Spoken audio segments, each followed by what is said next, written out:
Shalom, my Hebrews and Hebrews. Oilfield Disciple here. We're somewhere in middle Oklahoma, uh, almost to Wichita Falls. We found us a new shortcut to Arkansas, to Fort Smith, which we had to make a quick family emergency run over there yesterday. And so if everybody would lift my wife Tabby, Mama Bear, and her dad, Pops, um, up. He had a heart attack last night, and he's been going in and out of heart attack for the last 2 days. And so we're fairly confident that things are stable at the moment. So we're going back to New Mexico, back home to tie up some loose ends before we come back this weekend. That said, please pray for my wife's family and that Yah would be revealed in all ways. And that's kind of what has brought us to what we're fixing to look at here. Because fortunately, we have had 24 hours straight to completely enamor ourselves with the thoughts of Yahweh. And so I'm looking at 1 Corinthians chapter 2, and I'm going to begin. I know I got everything all highlighted. It's pretty sharp in this part. Anyway, just pause it, read that real quick, but I'm going to start in verse 9, where it says, "But as it has been written, eye has not seen, ear has not heard, nor have entered into the heart of a man what Elohim has prepared for those who love him." Okay. Verse 10. "But Elohim has revealed to them us through his Spirit, for the Spirit searches all matters, even the depths of Elohim. For who among men know the thoughts of man except the Spirit of man that is in him? So also the thoughts of Elohim. No one has known except the Spirit of Elohim, the Ruach HaKodesh. And we have received not the spirit of the world, but the Spirit that is from Elohim, in order to know what Elohim has favorably given us. Which we also speak not in words which man's wisdom teaches, but which the set apart Spirit teaches, comparing spiritual matters with spiritual matters." Now, if we bounce down to verse 16, "Who has known the mind of Yah? Who shall instruct him? But we have the mind of Messiah." Now, that's one where it's very imperative that we go look up words in the Greek. Instruct.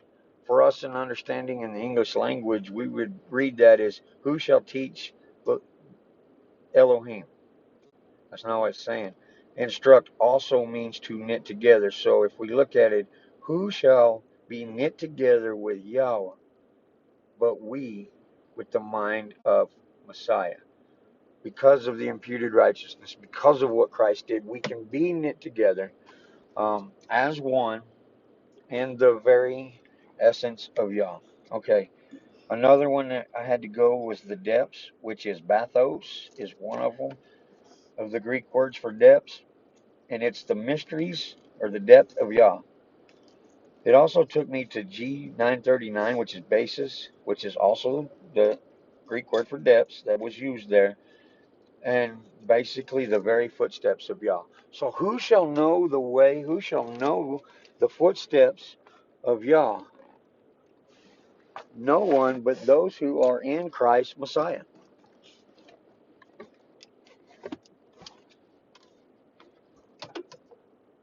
So give me a second. Let me get backed out here, and we'll get talking about it. A lot of times we don't read that stuff into the scriptures. We don't read those words into the scriptures. We just take it at face value of what the English vernacular says, therefore missing the entire point and the context of the particular passage. So, who shall know the depths or the very footsteps of Yah? But those who are in Messiah. See, Messiah emboldens us, he teaches us, he leads us, guides us through the Ruach HaKodesh. It is that spirit. How many times do we just over and over and over again, Yahweh, Elohim, Yeshua, all of these things, but we never mention the Ruach. We just kind of leave the Ruach out like it's just, you know, third party, you know. Or that we're We, scared of it. and because I'm a little tired and I forgot to go look the verse up, but Jesus instructs us that, you know, it'd be better for you to make fun of Jesus himself rather than to dare think about hurting the Holy Spirit, the Ruach. Now, in that concept, don't let that split the deity and the being, please. It's still one being. Um, another teaching for another time. So where we're at with this video, and this is where me and Mama Bear have been for 24 hours now discussing things of Yah. Do we truly, if we were to define the gospel, it's always the good news or something similar. For 21 miles. The very root of the gospel, the truth and the essence of the gospel is love Yah. Plain and simple. What do you mean love Yah? Well, go look in Exodus chapter 20, verse 1. Love Yah with all your heart, with all your mind, with all your soul, with all your being, and have no other idols or mighty ones before him. Before me, says Yah. First commandment. And I often stated it before. We can't get past that one. We're not doing the standard of that commandment, let alone have to worry about any of the rest. So what do I mean by that? Well, if I'm nailing the other 9, but I'm not getting that one down, I am just as guilty as if I didn't ever even look at the other 9 and never tried to even do them. That's what Jesus says. If you're guilty of one, you're guilty of them all. Oh, but Pastor Matt, we have grace. We have mercy. We do. Be thankful for that. Be very thankful for that. I think I've said it in other videos before. We do not have the capability to fulfill the standard, Yahweh standard, of the very first commandment of love him with all we got, because we don't understand it, and we don't even try to understand it. I dare to say they're outside of Christ, Messiah.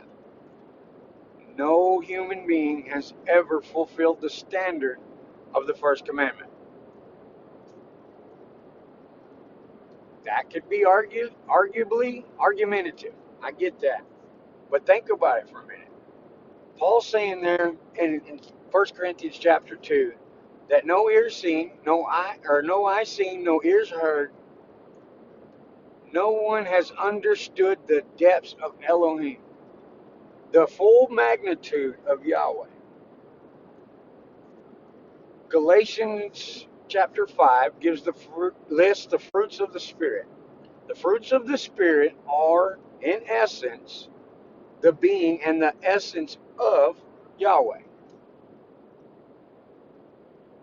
Think about what is Yahweh's standard. Yahweh has a standard that is what Malachi 3:6 says. Yahweh is the same yesterday, today, and forever. Yahweh changes not. Yahweh will never change. Not one essence, not anything. So if the fruits of the Spirit, peace, joy, long suffering, patience, all of those describe Elohim. Can you define what peace is? That is a concrete standard that applies, a definition that applies to all mankind for all time, for all reasons. That doesn't change. Because see, if you went and look at Webster's dictionary today about what peace is defined as, it would be sufficient for the last probably 1,500 years, but would not be a sufficient definition 6,000 years ago. Therefore, that is not the definition of peace that we've got twisted in our mind. You feel me? See where I'm going with this? The love of Yahweh is our motives, our motivation for loving Him. Are we loving Yahweh for what we will get out of it, for what we will receive from Him? Or are we loving Him anyway, even if we receive absolutely nothing but terror and torture and hell, if that were be to the case? Most of us are out on that. I'm going to make a part 2 on this video because there's a lot I want to discuss here and get y'all's minds thinking, and I want to see some comments on this. Think about the definition of the words that we use. A definition is a standard rule to apply to any given word so that it is the same across the board for everyone. But it has to be the same across the board for all time. And most oftentimes, our American words don't cut the mustard. So we got some digging to do. We got some research to go do. Just like we looked at the depth of Yah, the word depth, being bathos or basis. Coming to realize it's not teaching God anything. No, no one can teach God nothing. It's not saying that. Who shall be able to walk in His footsteps? It's basically what that verse is saying. Kind of makes it a little bit different. That's not me twisting the scriptures to fit a purpose, but rather going back to the Greek and Hebrew and Aramaic to find out what word was actually used and in what reference to make that sentence viable, to make that verse viable and pliable. And what does it look like in my own life? What does it look like in your life? It begins to change things if we will begin to focus on the first commandment and the first commandment only for a minute, for a time, however long it may be. That you need to focus on it, that I need to focus on it, to realize that we fall far short from the standard, and then that we will always fall far short of that standard. But also, not so to the point that we just give up and say, Jesus, your grace is going to have to take care of this one. I'm not trying no more. Not when Yahweh has given us the spirit of understanding to seek out that matter. Can I truly love Yahweh first and foremost above all?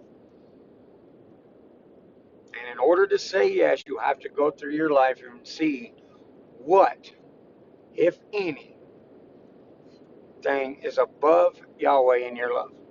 That if Yahweh said, if you are to love me to this standard, all you got to do is get rid of that. Go look at your life, evaluate your life, and see what that is. It's kind of what me and my wife, Mama Bear, done for the last half the day today. What's in our life that's more important than Yahweh? And then realizing that Yahweh got way down the list unless something on that list became in jeopardy or was in trouble, then we put Yahweh up to the top of the list long enough to pray that that was accomplished. And then Yahweh right back down to the bottom of the list again. On simple matters. For me, loving my wife is more important than loving Yahweh. I had to come and face that. When I'm being real with myself, at the end of the day, Yahweh says, all you got to do to hit the standard is allow me to take your wife to glory right now. No, not today. We'll keep working on it. I ain't doing it, y'all. Try something different. So that literally means that I love my wife more than y'all. I think I have more understanding and need for my life than Yahweh does. Does that make sense? Okay, there's other things in our lives that we do the same with. There's many things that some of us do that put that love so much more above Yahweh's love, the love for Yahweh. That's just something I wanted y'all to kind of contemplate. I mean, it's not a kick us in the teeth doctrine, but measuring the depths of Yah. Why would we do that? It says nobody's ever done it. Nobody can do it. I'm not saying we're going to break new ground here and learn something that man's never been able to learn before. What I'm saying is it's to God's glory to conceal a matter. It's a king's glory to search out that matter.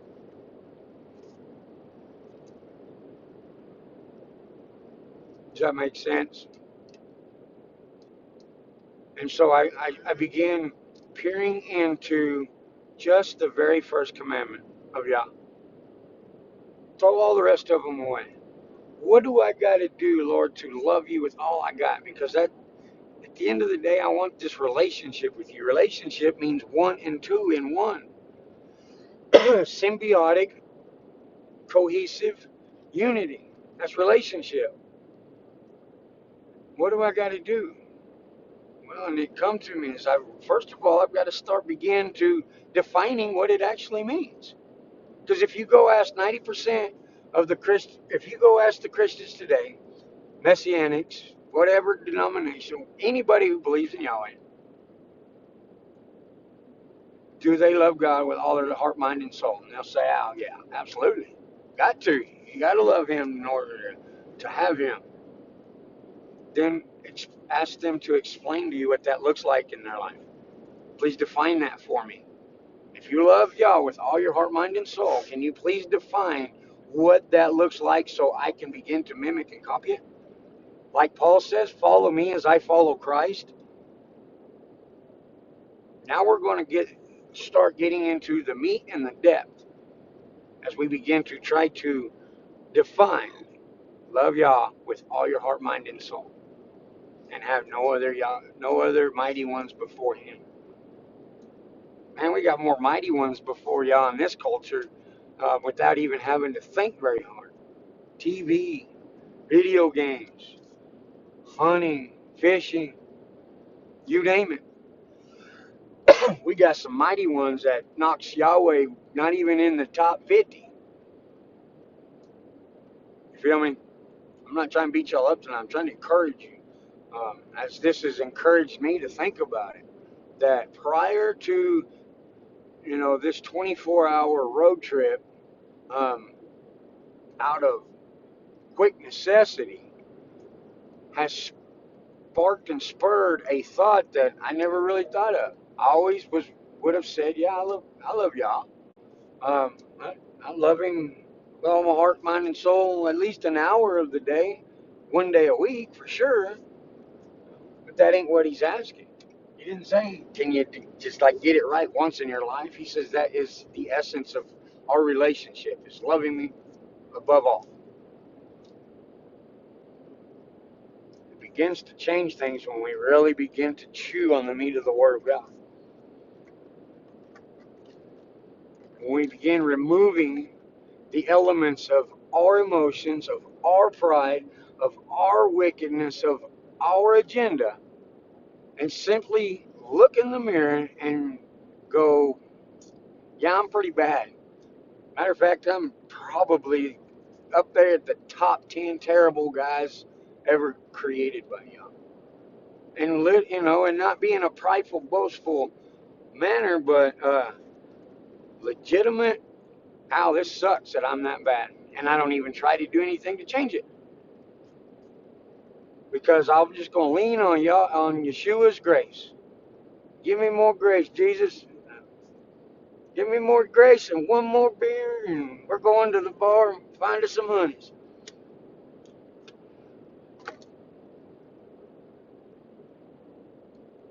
That is the attitude with most of us.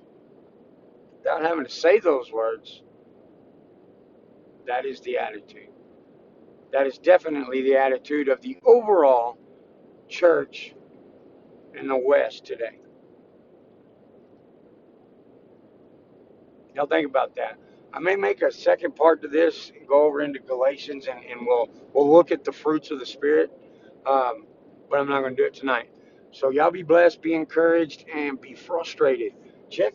Don't just listen to this and go, yeah, that's whatever. Put some thought into it. This is your Yahweh, the Almighty Creator of the universe. This is His standard that He requires you to walk in. And if you fail to walk in it, it's death.